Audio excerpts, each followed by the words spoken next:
प्रणाम श्रोतागण। कार्तिक मास महात्म्य की श्रृंखला के 14वें अध्याय में आप सबका स्वागत है। कार्तिक मास का आज लिखूं 14वां अध्याय। श्री हरि कृपा करें, श्रद्धा प्रेम बढ़ाएं। तब उसको इस प्रकार धर्मपूर्वक राज्य करते हुए देख देवता क्षुब्ध हो गए। उन्होंने देवादिदेव शंकर का मन ही मन स्मरण करना आरंभ किया। तब भक्तों की कामना पूर्ण करने वाले शंकर ने नारद जी को बुलाकर देव कार्य की इच्छा से उनको वहां भेजा। शंभु भक्त नारद शिव की आज्ञा से देवपुरी में गए। इंद्रादिक सभी देवता व्याकुल हो शीघ्रता से उठ नारद जी को उत्कंठा भरी दृष्टि से देखने लगे। अपने सब दुखों को कहकर उन्हें नष्ट करने की प्रार्थना की।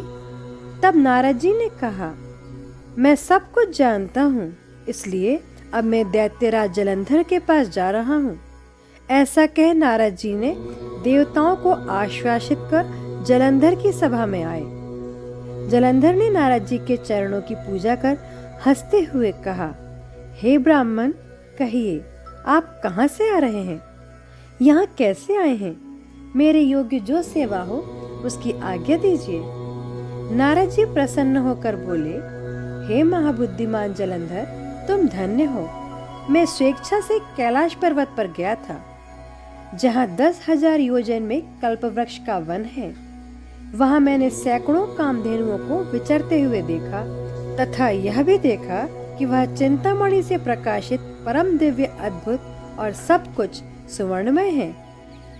मैंने वहाँ पार्वती के साथ स्थिर शंकर को भी देखा, जो सर्वांग सुंदर, गौरवर्ण, त्रिनेत्र और मस्तक पर चंद्रमा धारण किए हुए हैं। उन्हें देखकर मुझे बड़ा आश्चर्य हुआ कि इनके समान समृद्धिशाली त्रिलोकी में कोई है या नहीं है। हे दैत्येंद्र, उसी समय मुझे तुम्हारी समृद्धि का स्मरण हो आया और उसे देखने की इच्छा से मैं तुम्हारे पास चला आया हूँ। यह सुन जलंधर को बड़ा हर्ष हुआ। उसने नारद जी को अपनी सब समृद्धि दिखला दी। उसे देख नारद ने जलंधर की बड़ी प्रशंसा की और कहा कि निश्चय ही तुम त्रिलोकपति होने के योग्य थे। ब्रह्मा जी का हंसमुख विमान तुम ले आए हो और धूलोक, पाताल और पृथ्वी पर जितने भी रत्नादि हैं सब तुम्हारे ही तो हैं। ऐरावत, उच्चैश्रवा घोड़ा, कल्पवृक्ष और कुबेर की निधि भी तुम्हारे पास है। मणियों और रत्नों के ढेर भी तुम्हारे पास लगे हुए हैं। इससे मैं बड़ा प्रसन्न हूँ, परंतु तुम्हारे पास कोई स्त्री रत्न नहीं है। उसके बिना तुम्हारा यह सब फीका है। तुम किसी स्त्री रत्न को ग्रहण करो। नारद जी के ऐसे वचन सुनकर दैत्यराज काम से व्याकुल हो गया। उसने नारद जी को प्रणाम कर पूछा कि ऐसी स्त्री कहाँ मिलेगी जो सब रत्नों में श्रेष्ठ हो। नारद जी ने कहा, ऐसा रत्न तो कैलाश पर्वत में योगी शंकर के पास ही है। उनकी सर्वांग सुंदरी देवी पार्वती बहुत ही मनोहर है। उनके समान सुंदरी मैं किसी को नहीं देखता।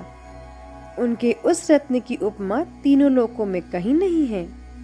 देवर्षि उस दैत्य से ऐसा कहकर देव कार्य करने की इच्छा से आकाश मार्ग में चले गए। इति श्री कार्तिक मास महामात्य 14दशाध्याय संपूर्णम। आदरणीय श्रोतागण, अगले अध्याय का वर्णन आपको अगले वीडियो में मिलेगा। इस पवित्र पावन कथा का अधिक से अधिक भक्त लाभ ले सकें, इसलिए आप इसे सब्सक्राइब, शेयर अवश्य कीजिएगा। धन्यवाद।